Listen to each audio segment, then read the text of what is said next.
నేను ఆమెను అడిగితే ఆమె చెప్పింది మా బాబే. నేను అన్నాను మీ బాబు కాదు, మీ బాబు అయితే నువ్వు అలా చెయ్యవు.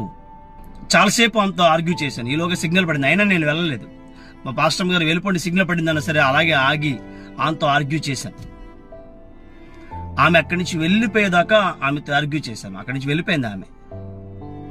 నేను ఎప్పుడు రోడ్ల మీద సిగ్నల్ పాయింట్స్ దగ్గర అడుక్కునే వాళ్ళకి నేను ఎప్పుడు రూపాయి ఇవ్వను.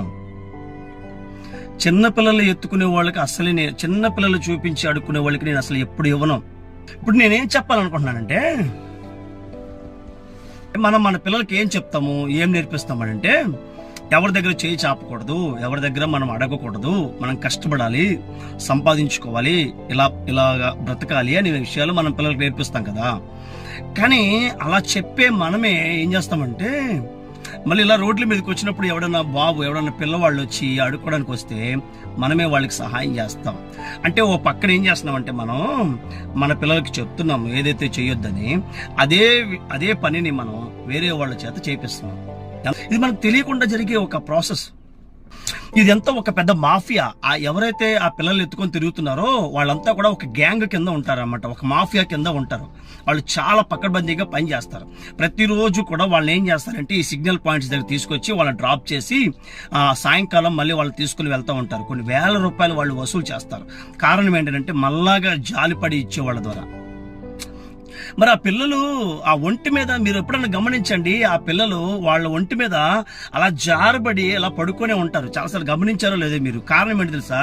వాళ్ళకి ఒక రకమైన మత్తుస్తారు. అవును, వీటన్ని గురించి తెలుసుకునే నేను మాట్లాడుతున్నాను. వాళ్ళకి మత్తుస్తారు.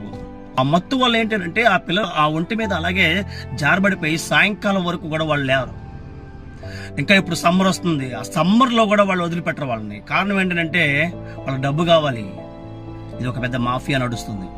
బెంగళూరు, కోల్కతా, హైదరాబాద్ లాంటి పెద్ద పెద్ద సిటీలో ఇంకా దారుణమైన పరిస్థితులు ఉన్నాయి. వాళ్ళు ఏం చేస్తారంటే వాళ్ళే పిల్లలకి అంటారు, కొంతమందిని ఏర్పాటు చేసి గాలికి తిరిగే వాళ్ళే పిల్లలకని ఆ పిల్లల్ని ఏం చేస్తారంటే ఇలాగా అడుక్కోవడానికి కొంతమందికి అప్పగిస్తారు.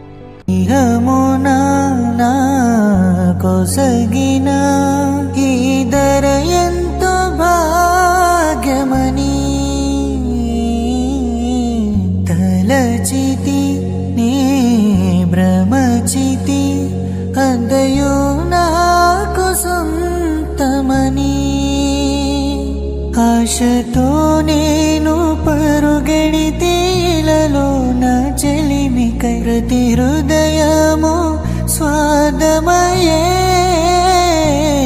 ప్రేమను